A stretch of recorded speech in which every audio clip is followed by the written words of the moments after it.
Hi guys, good morning. So, pakita ko sa inyo ngayon kung paano natin gawin or paano tayo gagawa ng Umada voucher time checker. So, basically guys, meron kasi akong ginawa na API para pwede nyong gamitin or pwede nyo i-set up yung sarili nyong Umada time checker. So, pakita ko na sa inyo. So, ito yung magiging result actually ng Umada time checker natin. So, pwede nyo to ma-edit kahit anong gusto nyong implementation. So, pakita ko mamaya. Sa ngayon kasi, ganyan muna. Iti-test ko lang mamaya kasi yung API natin, may limitation kasi siya. May limit kasi. Or limit yung calls, bawat calls. So, ang una nyong gawin is punta muna kayo sa GitHub ko na repository. So, meron ditong, saan yan? Yan, Umada. So, dito guys, so may readme ako dito. So, andito rin ito pwede na itong kopyahin, index to para ilagay nyo sa cloud hosting nyo. Or kopyahin nyo lang yung JavaScript dito. So, depende nyan kung magaling kayo mag-code. So, kaya nyo agad to kopyahin.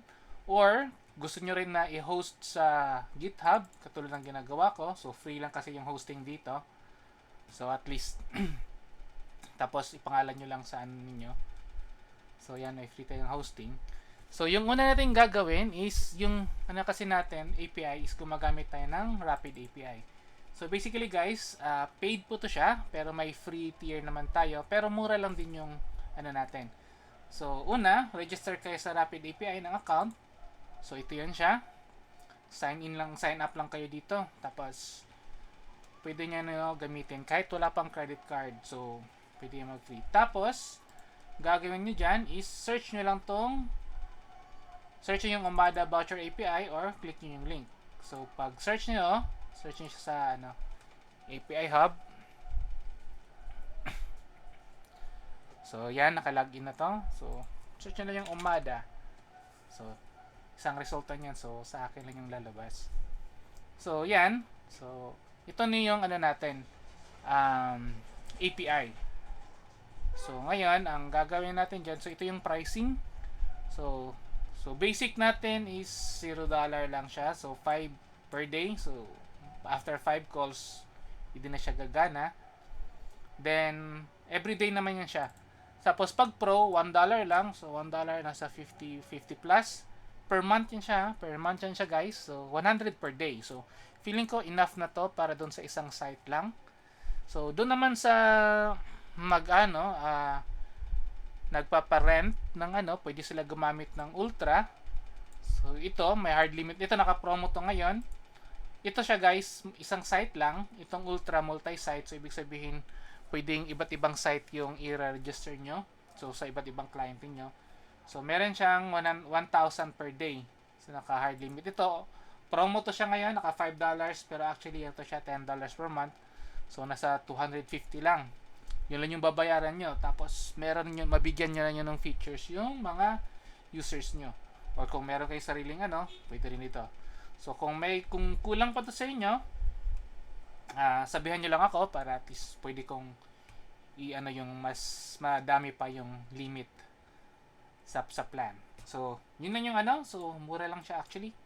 So, ito guys, pang ko lang to guys, pang maintain ko lang siya sa server. So, huwag nyo lang akong baratin. Okay. So, sa server calls lang kasi actually natin yan. Tapos, hindi naman mapupunta sa akin yan lahat kasi nagbabayad din tayo sa Rapid API. So, unang nan, pagkatapos nyo mag-register, so, punta kayo dito sa endpoints. Ang una nyo gagawin is actually, is i-register yung Umada ninyo. So, pag-register yan, click nyo yung register. So, dito, palitan nyo lang tong andito.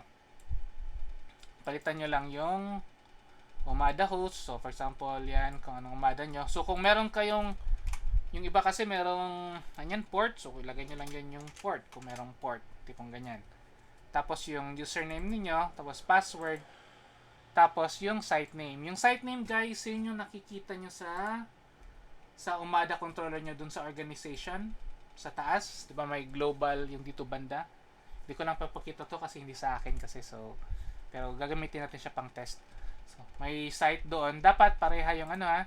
So, take note nyo lang, dapat pareha yung spaces tapos capital letters. So, copy-paste nyo lang para sure. Then, pag click yung site name, test endpoint nyo lang, magkakaroon na kayo ng result dito. So, makikuha yung ID. So, after yung ID na yon, yun na yung gagawin nyo sa ano. Pero actually, pwede nyo siya makuha rin yung ID gamit itong sa accounts na endpoint. So, kung hindi man nyo may memorize, pag return nito, i-return din yung na-register nyo na account ID. So, after nyan, ang gagawin nyo is i-clone nyo itong repository na to. So, pwede nyo i-clone sa sarili nyo, tapos palitan nyo lang yung name, gawin nyo lang yung username nyo, tapos, ay, hindi nakita dito. Pero ano to dapat ha? Username.github.io. Sa akin, yung username ko dito is arclaim888. So, arclaim888.github.io. So, yan. Tapos, edit nyo yung index.html. So, pwede nyo i-edit. Depende sa inyo kung paano nyo siya pa i-design or something. So, dito sa line 306, dito nyo ilagay yung dito nyo ilagay yung API nyo. Rapid API. So, ito yun siya. Kung makikita nyo, binibigay naman niya dito eh. So, yan yung gagamitin nyo. Tapos nyan, then, yung sa ID na ni-return na account, dito nyo ilagay sa sitemap. So, dito, yung ID ko kasi dito naka-register, dito siya site ID kumbaga. So, meron pa kasing account ID yung tawag ko dito. So, ilagay nyo sa sitemap. So, ito kasi, para multiple yung sites na pwedeng ma-handle ng yung naka-hosting. So, for example, ito, iba-ibang site to dun sa isang, sa isang client. So, yan. So, tapos lagay nyo ito yung tinitest natin. So, test. So, mangyari nyan, ganyan na yan. Tapos, site equals to test. So, yan, ibig sabihin yan, lahat ng configuration na nilagay natin sa register, di ba yung may username tayo, tsaka password, yun yung gagamitin niya, itong account na to. So, edit nyo lang to. So, pwede nyo dagdagan yung pangalan or i-delete nyo. So, depende na lang sa inyo yan. Then, tapos, yun na. So, pag ma-access nyo na yun, pwede nyo actually to i-convert yung nyo into QR code. For example, sa akin ito. Itong site ko. Yan. Pwede ko yan siya i-convert into QR code. Saan yan? Convert ko yung QR code. Tapos ito, pwede ko siya ilagay sa sa voucher ticket. So, yan. So, ngayon, i-test natin kung gumagana ba. So, pwede kayong dito, inspect.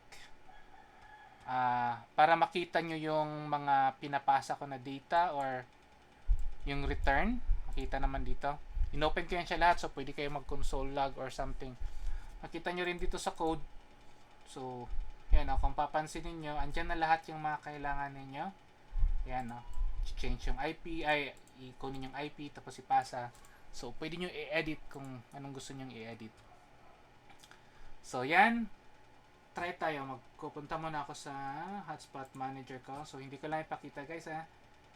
Kasi sa client ko to. Kuha tayo ng isang in use dito. Kuha tayo ng status na in use. So, ito kay Akira to siya. So, meron siyang voucher. So, nakana yan siya. So, click natin. Yan. And check natin voucher. So, okay lang yan. Ito, voucher expired na pala to. Set. Okay. So, kung papansin niyo guys, makikita nyo actually yung data dito. Data. So, connected to voucher. Bakit siya nag-voucher expired? Kasi naka-valid false kasi siya. So, nag-voucher expired na. So, check tayo ng iba. April 18. Expiration time 22. Hanap lang tayo ng iba pa.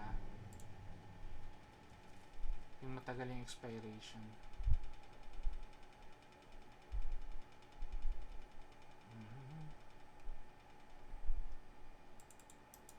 try natin to.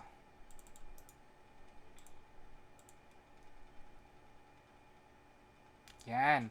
Ito, malaki kasi yung ano niya kasi hanggang 351 days. 2025 pala yung expiration niya. So, yan. Connected na siya. So, pinapakita ko rin siya kung saan siya, ito, SSID dito siya kung saan siya nakakonect. So, ito yung IP niya, MAC address niya. Then, ito rin yung mga download saka upload rate na andoon. So, ito, naka-voucher expired lang.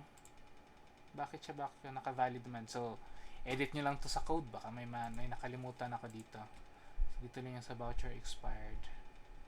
Saan yung voucher expired? Or baka hindi lang na-delete yung kanina. Yan.